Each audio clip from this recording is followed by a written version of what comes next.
An Ivy League university just got caught in pretty blatant anti-white discrimination.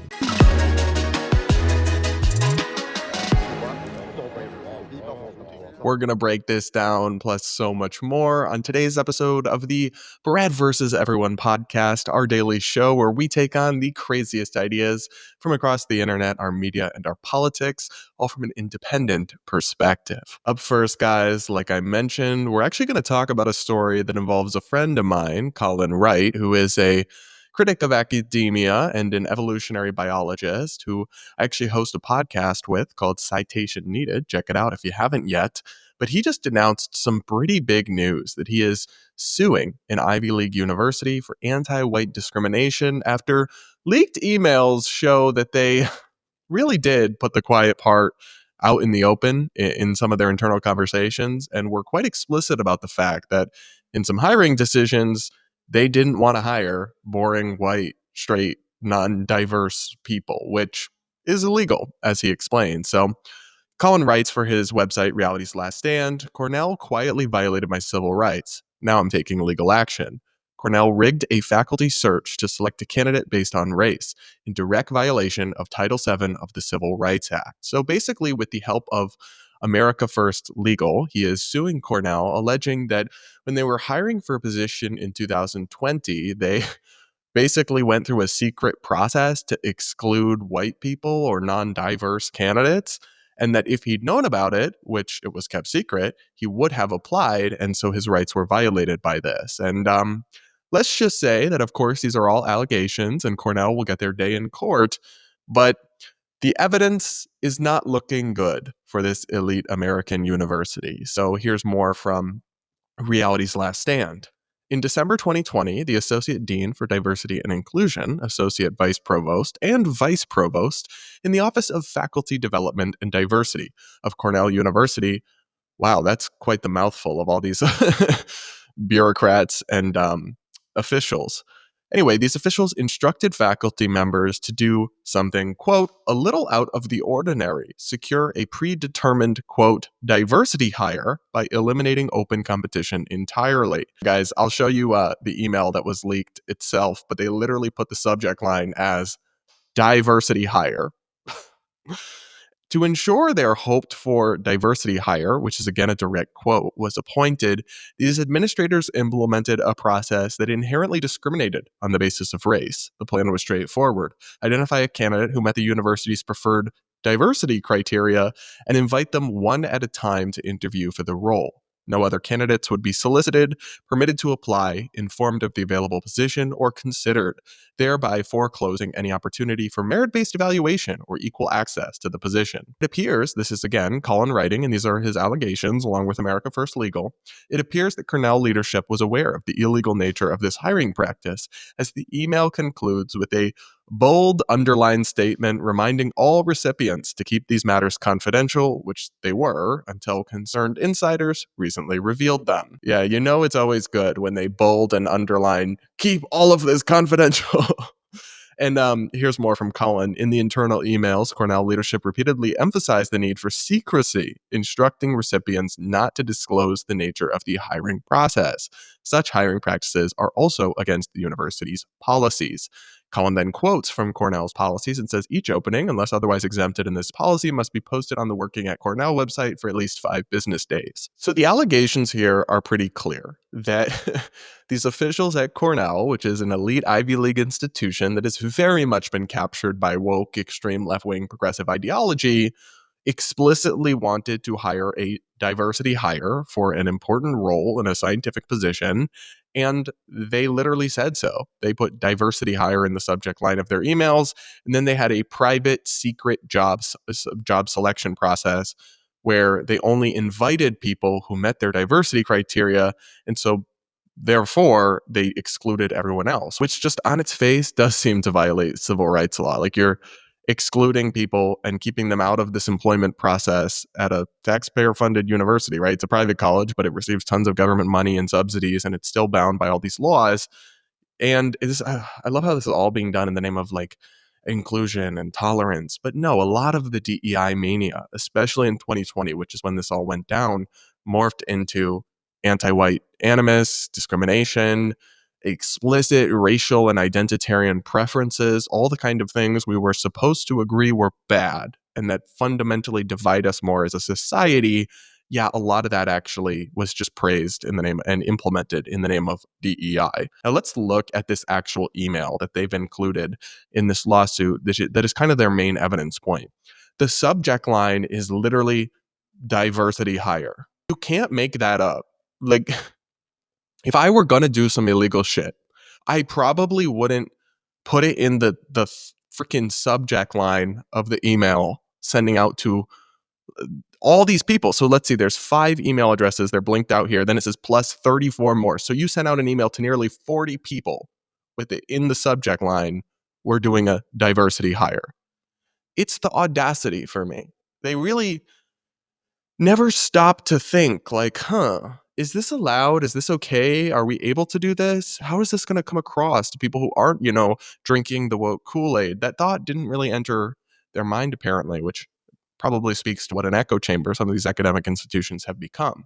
But here's this email. Dear all, I have been having extensive email and verbal discussions with Chelsea Speck, Associate Dean for Diversity and Inclusion, and Yael Levitt, Associate Vice Provost, and Avery August, Vice Provost in the Office of Faculty Development and Diversity, about our hoped-for diversity hire. They deadass wrote it in the email.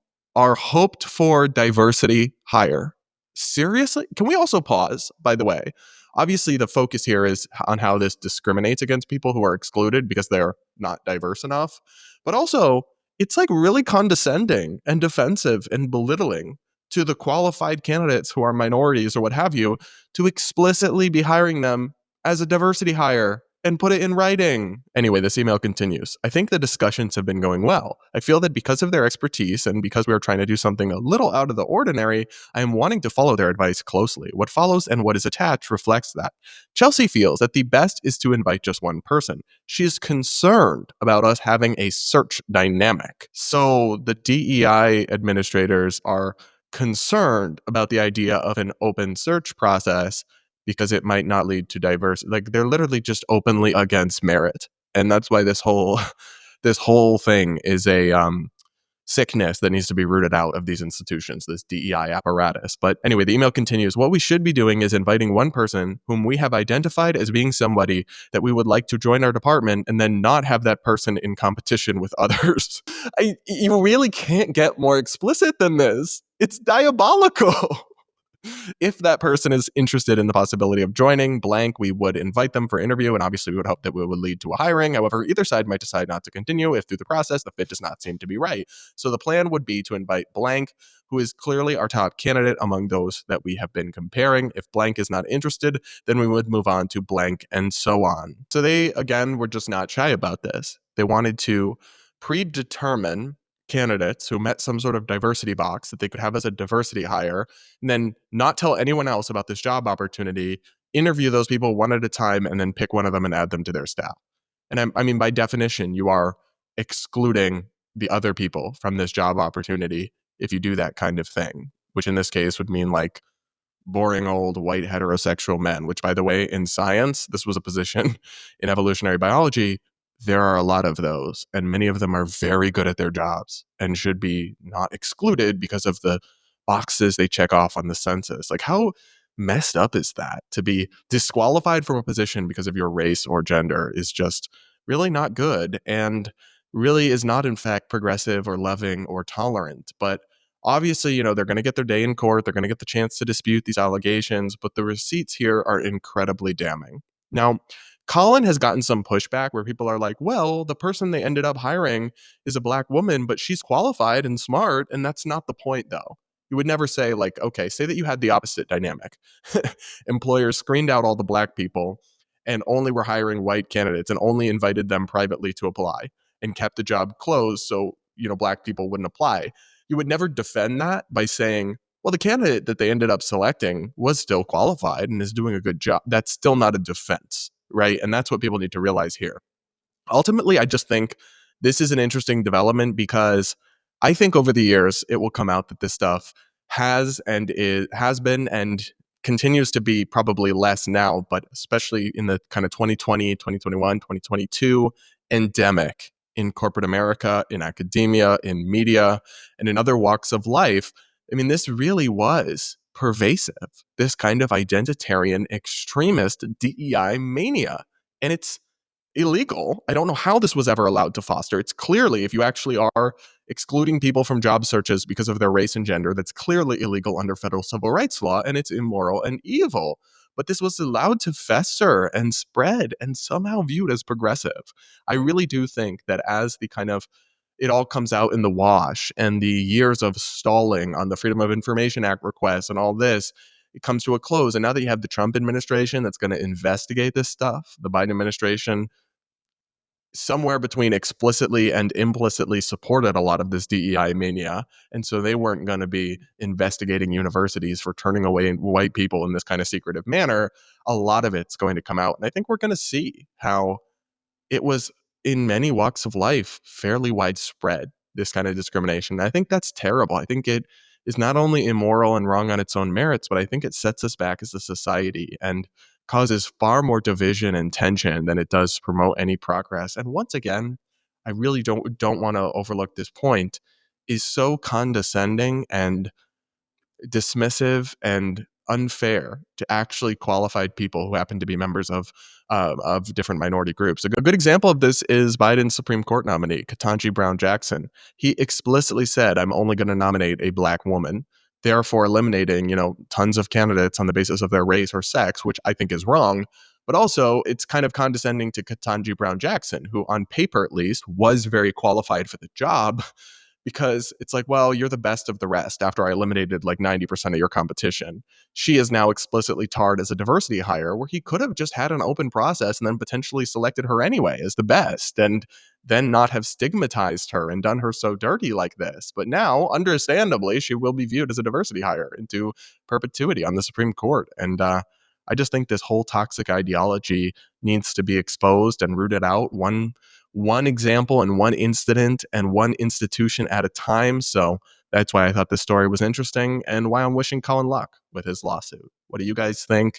Do you find this story surprising, or have you seen this kind of thing around you in your industry or your space that you operate in? Do let me know in the comments. Make sure you're subscribed if you aren't yet, and hit that like button while you're at it. By the way, guys, make sure you check out the merch items that I have available. Your Delulu is showing merch and so much more. Plus, send in your voicemails for my Voicemail Friday episodes, where I react to your woke horror stories, your personal life scenarios, and answer any questions you guys have for me. I do those on Fridays, and the link to send one of those in is in the description. Now, we got to talk about something President Trump just did that I have some serious qualms with, and I think is going to backfire on him. And this has to do with firing a top official at the Bureau of Labor Statistics. Here is Fox News reporting on Trump's decision to make a pretty controversial move. Yeah, Martha, those revisions, they caught the eye of the markets. They also caught the eye of the president. Now he has fired the head of the Bureau of Labor Statistics, a Biden appointee from 2023. Now, following up on that, the labor secretary posted on X, and she says this. I want to read this to you. Quote, "I support the president's decision to replace Biden commissioner and ensure the American people can trust the important and influential data coming from the BLS." There is her post just now. A huge revisions caught, again, the tension of the markets here, which are down. The Dow is down. Jobs created, they revised down by 125,000 for May, making only 19,000 jobs created that month. The revisions down for June, 133,000 jobs, just 14,000 created. So before I get into my take on this, here is what Trump had to say about it. We'll be announcing a new statistician sometime over the next 3-4 days. We had no confidence. I mean, the numbers were ridiculous, what she announced, but that was just one negative number. All of the numbers seem to be great. And so we'll see how that comes out. And if you remember, just before the election, this woman came out with these phenomenal numbers on Biden's economy. Phenomenal numbers. And then right after the election, they announced that those numbers were wrong. And that's what they did the other day. So it's a scam, in my opinion. My opinion is it's just additional scam.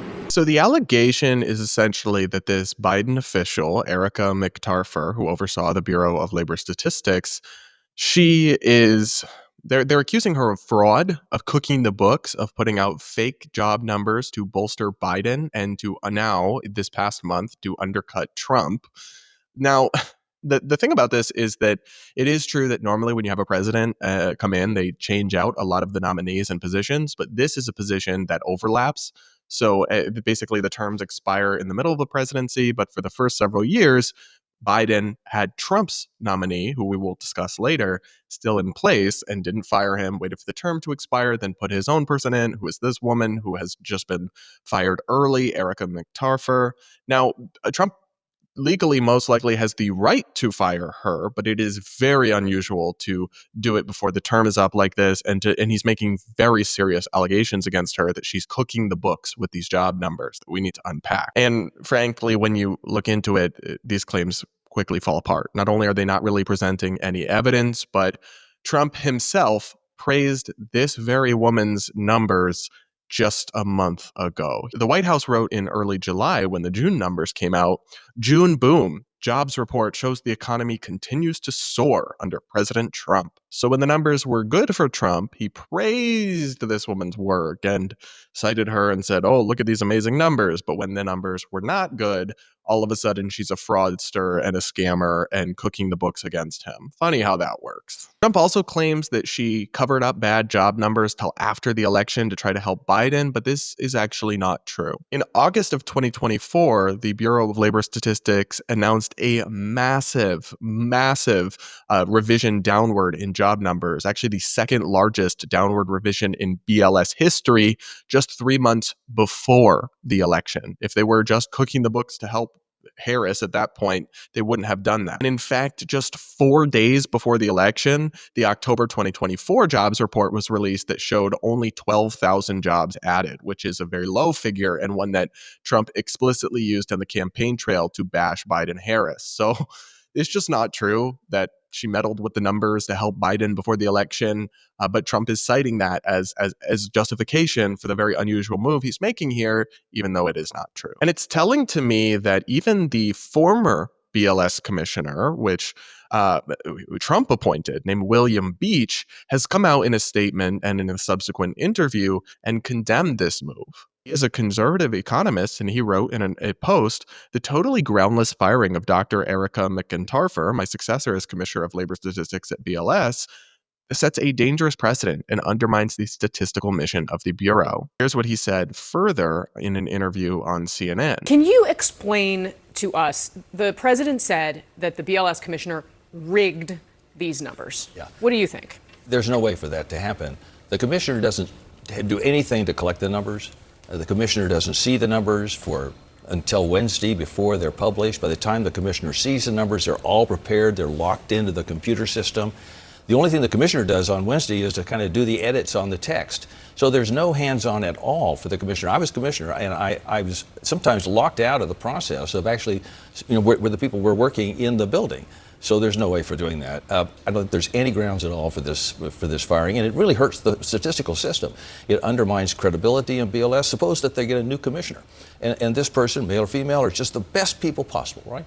And they do a bad number. Well, everybody's going to think, well, it's not as bad as it probably really is, because they're going to suspect political influence. So this is damaging. This is not what we need to have. So it's telling to me that even this guy, who was a conservative economist who was Trump's appointee from his first term, rejects this move. Trump is just shooting the messenger because he's unhappy about these numbers rather than reckoning with the reality. Now, that said, I want to acknowledge there is a problem with these numbers. They have gotten less accurate, these job numbers from the BLS in recent years, but it is not a political or partisan issue. It's not about fraud. It's not about rigging the system in favor of one party. It's an issue that traces back to the COVID-19 pandemic and a huge fall off in the survey response rates from businesses that the Bureau of Labor Statistics relies on to come up with these numbers. So the conservative National Review journalist, Dominic Pino, who covers economics, pointed this out on X. He wrote, jobs report accuracy has suffered in recent years because the response rate to the BLS's establishment survey has fallen off a cliff since COVID. It has nothing to do with ideology or politics. He added in another tweet, are you mad about jobs report inaccuracy? One reason it has gotten harder in recent years is declining survey response rates. But there was an unpaid advisory group of statistical experts that was working on solving that problem at its last meeting before Howard Lutnick disbanded it. He's referring here to the Federal Economic Statistics Advisory Committee, which was this advisory, unpaid committee of volunteers that helped the BLS and helped the Labor Department. And they were working on improving this, but the Trump administration came in and shut down the commission. And it's not really clear why, because, again, these were unpaid volunteers, so it wasn't even costing significant taxpayer funds. So the whole thing is ridiculous to me. It's a massive, massive error and mistake by the president that, frankly, is a little bit chilling. It is the kind of thing, Democrats and liberals will cry dictator at anything Trump does. But this idea of shooting the messenger, of firing officials who give you bad data because you're upset about the data, rather than, acknowledging the data or trying to improve it, is something that you will see more authoritarian leaders do in regimes. And it's not the kind of thing that you hope to ever see in a country like America. The final point here, though, is that this is also a lose-lose for Trump, because he's now put this massive cloud over this whole thing. So if he puts in a new person and say this person, the next numbers are good, right? They show good jobs numbers, the Trump economy doing great. Well, people won't believe them now. Now they're going to think, well, he just put in his cronies to rig the numbers because he wasn't happy with how they're going. And I will understand why people will have enormous skepticism and doubts. But if the numbers aren't good, if he puts in his cronies and then the numbers come out not good in the next couple months, then he'll look ridiculous for doing this. There really is no way that this comes off as a win for Trump or for anyone. So I think it's a massive mistake, and that he is throwing a temper tantrum and running the government based on emotion and conspiracy theories rather than rationality or logic. But other than that, the president is doing amazing on this one. What do you guys think? Do you disagree with me? Let me know in the comments. Okay, guys, now we got to check in with our favorite group, which is crazy woke white women. It's really a special bunch, but they are still losing it over the Sydney Sweeney American Eagle ad. That horrible jeans commercial that had so many people on the internet losing their crap. And this one woman decided that the best way to fight back against this fascism or whatever is by calling random customer service lines in India and berating random people who barely speak English. You really have to see it to believe it. Let's look at this video. Sydney Sweeney has her keys. Let the real you shine. Para continuar en español, por favor presione el 1. Pour continuer en français, appuyez The balls sur to deux. have this in so many languages.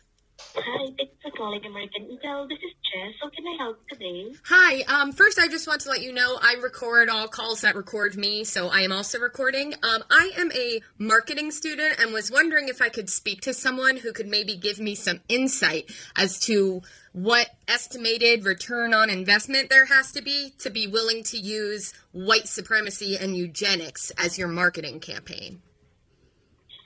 On a marketing campaign? Yes, I recently saw American Eagle's eugenics marketing campaign where they used that white blonde girl and talked about how good her genes were in a time where racism is rampant in the U.S. and we're imprisoning non-white people in camps. So I'm wondering, how much return on investment American Eagle thinks they're going to get that made them willing to sell out our country to white supremacists. Mm-hmm. I see. Thank you for taking time to share your feedback. This is so funny to me on so many levels. I mean, not only is this woman clueless. I mean, there's nothing in that commercial that embraces white supremacy, nothing about eugenics. It's a play on words. I already talked about this, between jeans, and they're just trying to show off a hot girl and make people want to buy their jeans. Maybe it backfired, but a lot of these people are reading way too much into it and acting as if this company that literally just last month in June put out, or I guess 2 months ago now, put out all these ultra progressive pride commercials is some fascist collaborator. It's just mostly a figment of their imagination. And I just find it so hilarious how this person called a customer service helpline for returns or purchases or whatever. And it's I'm a marketing student and I would like to speak to your marketing people and demand to know how much return on investment they need for being literal Nazis. That's not a thing. You don't just call up companies and get to speak to their directors of marketing and give them your opinion as a marketing student. The audacity and the entitlement of this woke Karen is really remarkable. And this poor woman on the other line is clearly so confused. Let's watch the rest of this. If you would like to leave a feedback based on our campaign or the promotion today, you can visit our AE or please visit our feedback button on AE.com to provide your feedback directly to our team. Okay, so there's no way to, as a student, I can't learn about when eugenics makes sense in marketing? No one on the marketing team can talk to me about that? Since we are focusing on online purchases, we are not able to... Okay, is there a way I can call, like, the business headquarters or something? You're breaking up, sorry? I said, is there a way I can call, like, is there like a business HQ line that I can call to maybe speak with the marketing team and ask them how they got so wise in their ways? If you're asking our corporate team? Yes. I can give you the number so that you can contact them directly as well. Fantastic. 672. Okay, thank you very much. You're welcome. Is there anything else that I can possibly assist? That's it. Stay safe. You're working for a company that sounds like they might sell you out if you're stateside. I appreciate that. Narrator. She was not, in fact, stateside. Oh my gosh, this poor Indian woman or Pakistani woman or whatever she is having to deal with this bullshit. I'm sure she's not getting paid enough to be a therapist for deranged woke women as they lash out and record themselves having meltdowns on random customer service representatives for TikTok clout. That's what's so funny to me. It's so performative. Like she's saying, oh, I just like to speak to them and learn. No, you don't. You don't want to learn. You have your mind made up. You're totally out of your mind. You just want to, like this whole thing is just like a skit or a stunt for attention, and it's all virtue signaling. She's trying to go get attention on TikTok and show like, I'm a good white, I'm a good ally. I stand up against the fascist eugenicists who think that blonde white women are able to have good genes, which it's like, you think they can't? That's interesting. I find the whole thing ridiculous, but it's not just her. There really is I don't know how pervasive it is, but there is a cadre of woke white women in this country who are just not coping well, and I'm developing serious concern for them. Here is a clip from Savannah Hernandez of Turning Point USA interviewing some of these women at a protest. The Sydney Sweeney ad, have you seen it? Oh, yes, I have. What are your thoughts? Trying to calm myself, but that would, Sydney Sweeney has good genes. Really? Like, the eugenics in that, it's dripping with it, and I'm like, no. When you saw it, what did you think of? I mean, I thought, it was disgusting. I think it's just showing what kind of country we're turning into. Because it's white supremacy at the end of the day. That's what this ad is representing. I didn't see it, but I have heard quite a bit about it, and a lot saying that it's slighted towards like eugenics and comparing the blue genes to blue jeans, blue blood, white hair, or not white hair, but like blonde hair, blue eyes. And there's been a lot of comparison to that. I think it's absolutely unacceptable. Yeah, that's not a good look. I mean, she's blonde hair, blue-eyed, white woman, very cute. And a lot of the things she's been doing online have been a little bit questionable. It seems that she's definitely been, pandering to a certain group of men online. I've seen parts of it, not the whole thing. I understand why people are offended. Whatever the intentions were, the impact is very problematic. It's not acceptable to begin with. So yeah, there's just so much here that's hilarious. Like the one woman that says, I've seen parts of it, not the whole thing. The ad is like 12 seconds. What? And also the one who's like, I just gotta compose myself. Oh, I gotta try not to crash out because you mentioned this commercial that offends me. It's like, oh my gosh, these people are not well. How do they exist as adults? How do they hold jobs? Like, if you can't even compose yourself to give an opinion on a jeans commercial without having a little crash out, like you might be beyond helping.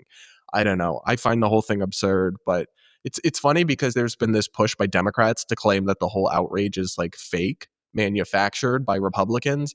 And I will say that I do agree with the criticisms of like JD Vance and other people are saying like the Democrats are triggered by Sydney Sweeney's jeans commercial and they're assigning that to the whole party when in reality there haven't been like elected officials in the Democratic Party that have spoken out about this or anything. It's not something the party has taken up, but progressives across America are upset about it. They are losing their crap. And you can see it in clip after clip, in viral video after viral video. It is all over TikTok, millions and millions of likes on videos, unironically, dead ass calling this eugenics because it mentions genetics of one person being good or attractive or desirable in any way, and that person happens to be white. So it can be true, like two things can be true at the same time. One being that there is not, in fact, the Democratic Party putting out tweets about how upset they are about Sydney Sweeney, but also that like it's not something, the backlash to it is not a conjuring of the Republican imagination either. The whole thing is absurd. And once again, I'm getting worried about the woke white women in America because they're not coping well. What do you guys think? Let me know in the comments. And hit that like button. Make sure you're subscribed if you are yet. Up next, we got to talk about this story going mega viral on TikTok that genuinely horrified me and made me sick because lots of progressives on TikTok are cheering the death of a baby because that baby's parents were Trump supporters. I'm not kidding. That's what's happening. Take a listen first to this video just summing up the story that happened, which is actually just in its own right a really tragic story about this family who died in a plane crash after posting a video that got a lot of attention on TikTok about how excited they were to go for their flight. Take a listen to this video summarizing what went down. A stay-at-home mom uploaded this adorable video of her toddler riding his bike around his father's plane. And the very next day, their entire family died in a plane crash. The Leroy family was the picture-perfect family living in Idaho. Justine was a stay-at-home mom who loved making TikToks with her son. He especially enjoyed showing off her life and husband, who was a private pilot and owned a single-engine Mooney M20 small plane. Just one day after she uploaded that video showing a simple happy day with her family, she and her family boarded that plane and took off from Nampa Airport. Their flight only made it 3 kilometers before they began circling low to the ground and then took a nosedive into a residential neighborhood. Although no one on the ground was injured, all 3 family members died in that plane crash. While their family is trying to grieve, they simply cannot, because trolls have taken to the internet to dig up information about their family, and you won't believe what they found. They found photos and videos of Justine wearing a MAGA hat in support of President Donald Trump. And when commenters noticed this, they began to leave cruel comments celebrating the family's death. The comments were so disgusting that Justine's brother had to step in and leave a comment defending his sister. He wrote, "I would like to ask everybody to please stop saying my sister and her family deserves death because of her political views. I personally did not agree with her, but she's still my sister." What do you think of this story? A beautiful family died, and all anyone can think of is the fact that they supported Donald Trump, and they're hating them for it. Now, what was sad and so deranged is that after this heartbreaking story, I can see why people are talking about it, why it's getting buzz. It's I mean, interesting and haunting the way they posted this video about the flight that then went down. But then it's so sick that this is what we do now. This is what the internet and what our culture does. They went and hunted through this woman's Instagram photos and they found a picture of her with a MAGA hat. The horror. She's like half the country and is a Republican. And then people started cheering her death and her family's death in the comments. Here's another video highlighting some of those. Y'all bogus as hell. This whole family just lost their life in a plane crash. You find the woman's account, and after you go through her page and find out she's a Trump supporter, y'all up in the comments saying that she deserved to be unalived. Hope they are all nice and warm in hell. Someone got humbled.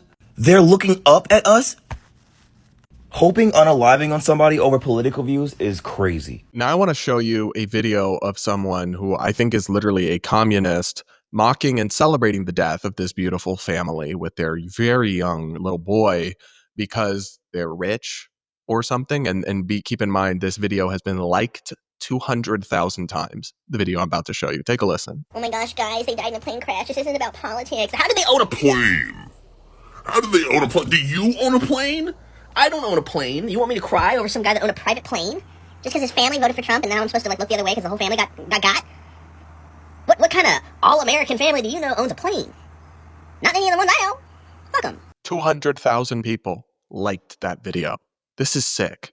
This is evil. Yes, you should still care about innocent people dying, even if they're wealthy and you're broke. They're still humans. The little boy in this family didn't deserve to die because his dad and mom liked Trump or because they had money and your crusty broke ass doesn't. This is not class consciousness. This is a total loss of humanity and compassion. Let me read you some of the comments from this. They voted to rip families apart. At least they all went together. Don't listen to the bootlickers. You're right about this. Don't mourn Nazis. Low-key tired of the just because they're a Republican doesn't mean they deserve that, because I know full well there's specific groups of people that they think deserve death over their political beliefs. What are you talking about? That's insane. Most Trump supporters don't want any group of people killed because of politics. That's not a thing. These people are so deranged and so detached from reality, and they're in these extremist echo chambers on social media that they develop this vision of what people are like that's just totally detached from the truth, and then end up in this really dark and radical place because of it.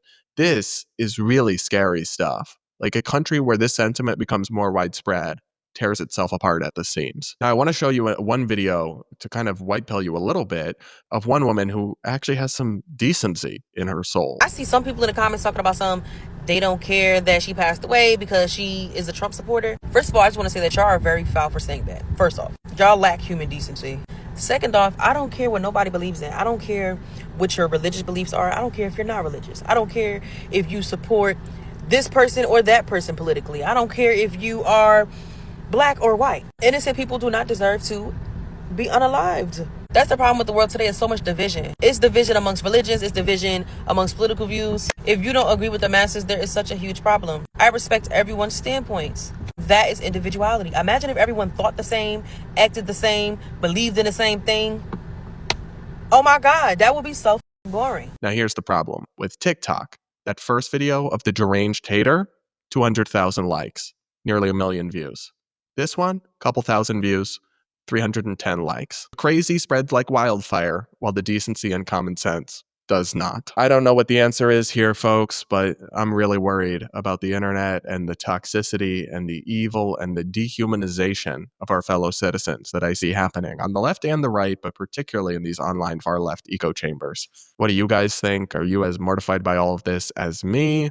Let me know in the comments. Hit that like button and make sure you're subscribed if you aren't yet. All right, guys, that'll be it for today's episode of the Brad vs. Everyone podcast. Thank you so much for tuning in. Please do make sure that you guys check out the merch items I have available linked in the description. Send in your voicemails for my Voicemail Friday episodes. And with that, guys, we'll talk again real soon.